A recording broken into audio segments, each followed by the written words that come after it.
नमस्कार, आप देख रहे हैं एनबी न्यूज़ 24/7 नीलम बोध के साथ। और साथियों, जिस तरह से लगातार जो बीटी एक्ट है उसको लेकर आंदोलन चल रहा है और आंदोलन का आज 45वां दिन है। और जिस तरह से आप देख पा रहे हैं, सुबह से शाम तक तमाम जो बहुजन समर्थक हैं वो अपनी बात को रखने के लिए यहाँ पर पहुँच रहे हैं, चाहे मैं उसमें नेता लोगों की बात करूँ या तमाम संगठनों की बात करूँ। और अभी थोड़ी देर पहले भी जिस तरह से धम्पत संघ है वो अभी यहाँ पर जो डीएम है उसको ज्ञापन देकर आया है। और अभी यहाँ पर अठावले जी पहुँचे हैं समर्थन देने के लिए इस आंदोलन को। अब देखते हैं कि उनकी तरफ से क्या गतिविधियाँ रहेंगी, क्या बात रहेंगी, क्या बात रखेंगे वो। भगवान बुद्ध की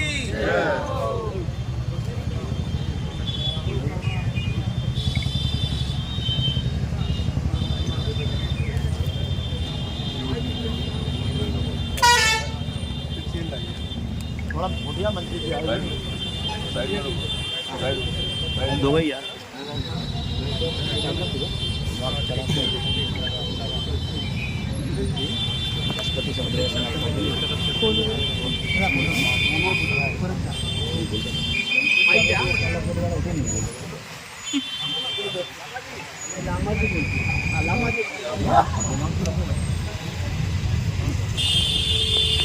बाकी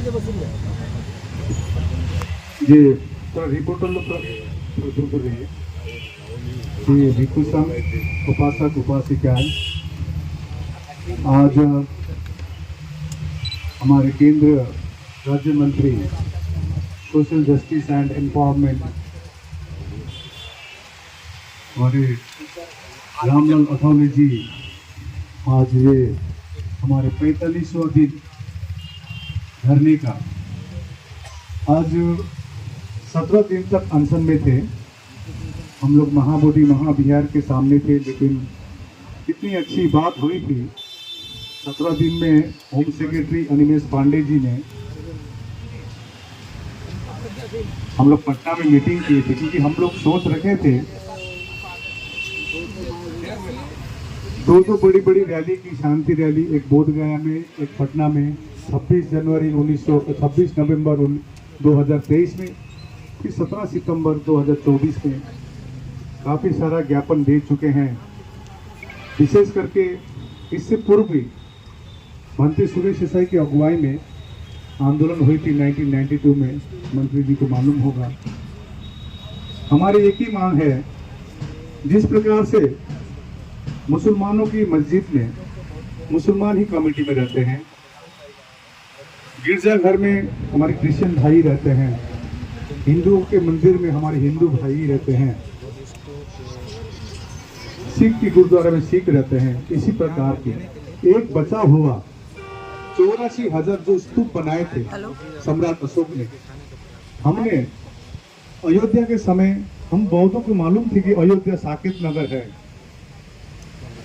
और भगवान बुद्ध की अवशेष भी मिली थी, लेकिन हमारे जो हिंदू भाइयों की जो सेंटीमेंट थी, इमोशन थी राम मंदिर के, इसमें हम लोग भी हेल्प किए।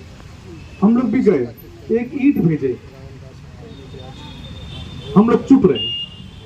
लेकिन महाबोधि महाविहार में ये जो बीटी एक्ट 1949 जो असंवैधानिक है, जो 26 जनवरी 1950 से पहले जो कानून है, अनुच्छेद 13 क्लियरली लिखता है ये शून्य है, लेकिन ये कानून अभी भी लागू है। थोड़ा प्लीज आप लोग थोड़ा शांत मेंटेन करें प्लीज। मंत्री जी को बात सुनने दीजिए, तो मंत्री जी भी बात रख पाएंगे। हम यही चाहते थे, प्लीज मेंटेन द पीस। ये तो हम जो 26 जनवरी 1950 से पहले का कानून है, अनुच्छेद 13 में क्लियरली लिखा है कोई भी कानून 26 जनवरी 1950 का पहले कानून नल एंड वॉइड है। लेकिन ये कानून चली आ रही है, उस परिस्थिति में ये कानून बनी थी होगी, कभी बौद्ध की उपस्थिति कम थी, जंगल थी, बहुत कारण हो सकती है, लेकिन 2025 तक वही कानून चली आ रही है। बीच में भंते सुरेश देसाई का आंदोलन हुआ था, सेक्रेटरी भी पहले नहीं मतलब बुद्धिस्ट नहीं हुआ करता था, बाद में उस आंदोलन के बदौलत सेक्रेटरी बुद्धिस्ट को रखा गया। हमारे साथ में Pragyasil Mahathero, he was the first secretary of BTMC. 2012 में भी रिट पिटीशन फाइल की गई अंते सुरेश देसाई ने। आज 13 साल हो गया, कोई सुनवाई नहीं है। तो हम लोग ने ये दो बड़ी शांति रैली की, काफी सारा ज्ञापन दिया। मैं मंत्री जी को देता हूँ। 17 सितंबर में पूरा डिटेल्स का दिया हुआ है। नेशनल माइनॉरिटी कमीशन के साथ 4 बार मीटिंग हुई। उन्होंने कहा था सचमुच ये कानून को निरस्त होना है। हम निश्चय प्रधानमंत्री से बात करेंगे, लेकिन अभी तक हम लोग इंतजार में हैं। मुख्यमंत्री जो नीतीश कुमार जी, उनसे बात करेंगे, अभी तक भी हम लोग इंतजार में हैं। सारे भारत से 26 नवंबर 2024 में हम लोग ने ज्ञापन दी प्रधानमंत्री को, राष्ट्रपति को, मुख्यमंत्री को, माइनॉरिटी मिनिस्टर को, नेशनल माइनॉरिटी कमीशन को। सर, क्या लग रहा है कई दिनों से आप यहाँ पर आए हैं, इस आंदोलन को देख रहे हैं, तो हमारे पास किस तरह से देख रहे हैं? क्योंकि अभी हम देख रहे हैं कि मंत्रियों का भी आना शुरू हो गया है। जो माघ पूर्णिमा से हम लोग अनशन में बैठे, नीलम जी, एक घूंट भी पानी नहीं पिया था भंते लोग ने। आज 45वां दिन है। ऐसा नहीं है कि ये जो मंत्री साहब आए हैं रामदास अठावले जी, ये कोई इस मूवमेंट के लिए नए व्यक्ति हो। इस मूवमेंट के लिए बहुत पुराने व्यक्ति हैं। मैं कहूँ कि इसी मूवमेंट के लोगों के वोट से जो है ये हमेशा जो है MP बनते हैं और मंत्री पद भी हासिल करते हैं। और अभी जिस राजनीतिक पार्टी के अंतर्गत, ये सत्ताधारी दल के अंतर्गत जो ये मंत्री हैं, वही सत्ताधारी दल जो है उस जगह पर क्या काम कर रहा है, इनसे छुपा हुआ नहीं है। बोधगया मंदिर में जाकर गए होंगे, ये देखे होंगे। तो मुझे लगता है कि यहाँ पर आकर जो है इनसे पूछे, उससे बढ़िया ये है कि अपनी जाकर रिपोर्ट प्रस्तुत करें कि किस तरह से जो है वहाँ माँ बोधि गया टेम्पल में जो है एनक्रोचमेंट हो रहा है। वहाँ पर जो गर्भगृह है जहाँ पे भगवान बुद्ध की मूर्ति स्थापित है, बिल्कुल ठीक उसके सामने जो है शिवलिंग स्थापित करने की प्रयास किया जा रहा है जबरदस्ती। उसके बाहर आते हैं तो वहाँ पर जो सनातन धर्म का जो पूरा का पूरा प्रांगण बना रखा है, जिसमें 5 पांडवों का जिक्र किया गया है, जिसमें 8 मूर्तियां हैं और जो सारी मूर्तियां जो है बुद्ध की मूर्तियां हैं। उसके अलावा जो है साइड में जो है गणेश की मूर्ति वहाँ पे विराजमान की गई है। इस तरह से जो है इनके लिए कोई नई बात नहीं है। यहाँ पर आकर जो है क्या पूछना चाहते हैं मुझे समझ में नहीं आ रहा है। अभी देखेंगे क्या बोलते हैं। ज्ञापन देके आए हो DM को? जी, मैं भी ज्ञापन देकर आया हूँ और मैंने अपने ज्ञापन में जो है ये जो ज्ञापन है, और मैंने अपने ज्ञापन में सरकार से यही पूछा है कि सरकार ने अगर इस BT एक्ट के माध्यम से अपने ऊपर कोई जिम्मेदारी ली थी तो उस जिम्मेदारी को कहाँ तक निभाया है, और अगर उस जिम्मेदारी को निभाने में कामयाब नहीं हुए हैं तो नैतिक जिम्मेदारी उनकी बनती है कि वो तुरंत प्रभाव से या तो अपने पदों से इस्तीफा दें या फिर इस BT एक्ट को ही रद्द कर दें। तो इसलिए आदरणीय नीलम जी, ये जो जवाबदेही जो है सरकार की तय करनी पड़ेगी। जब तक हम सरकार की जवाबदेही तय नहीं करेंगे तब तक मुझे नहीं लगता कि कुछ भी हम जो है हासिल कर पाएंगे। बहुत साधुवाद आदरणीय वकील साहब हमारे साथ जुड़ने के लिए। और देखिए, तमाम संगठन अपने अपने तरीके से DM को ज्ञापन देकर आ रहे हैं। धम्मपद संघ ने भी आज DM को ज्ञापन दिया है बोधगया में, और अभी जो मंत्री जी हैं अठावले जी यहाँ पर आए हैं। अभी देखते हैं क्या बात रखेंगे, क्या आश्वासन देंगे। अभी ज्ञापन उनको सौंपा जा रहा है धरना स्थल से सीधे।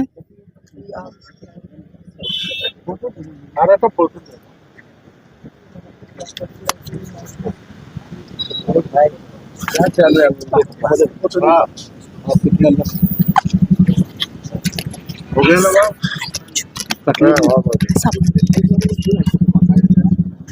धक्का मत के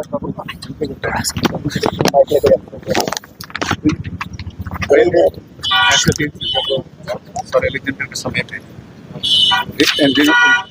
अभी नया कंस्ट्रक्शन कोई नहीं था।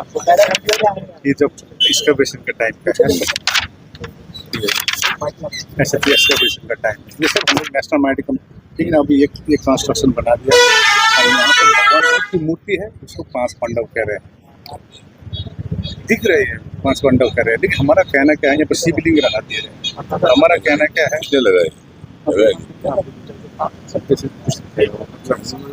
तो हमारा कहना क्या है कि इस कमेटी में पूरी बहुत है। जिस प्रकार के राम मंदिर का जैसे वहाँ पर एक ब्राह्मण मेरे को बोल रहा था, हम लोग को 200 सालों से है यहाँ पर। हमने बाबरी मस्जिद में 500 सालों से थी। एक एमिकेबल सॉल्यूशन हुई, 5 एकड़ जमीन कहीं दी है, और अभी तो ऐसा है 2-3 सालों में पिंडदान एकदम सामने यहाँ हो जाता है। अब पिंडदान कीजिए, आपका रिस्पेक्ट कर रहे हैं हम। गया में कीजिए, तो यहाँ कर रहे हैं सब। तो यही हमारी प्रॉब्लम है। BT एक्ट तो जड़ ही है आपका BT एक्ट 1949, जिसको निरस्त किया जाए, ये हमारी मुख्य मांग है। मैं आपको जरूर दे देता हूँ। और हम लोग इस सरकार को ये चैरिटेबल ट्रस्ट का दिए हैं, मैं आपको कॉपी देता हूँ अभी। इसके बारे में पूरा लिखा है, चैरिटेबल ट्रस्ट हो, charitable trust, this is the proposal दे रहे हैं सर। ये आपको लेटर दिया।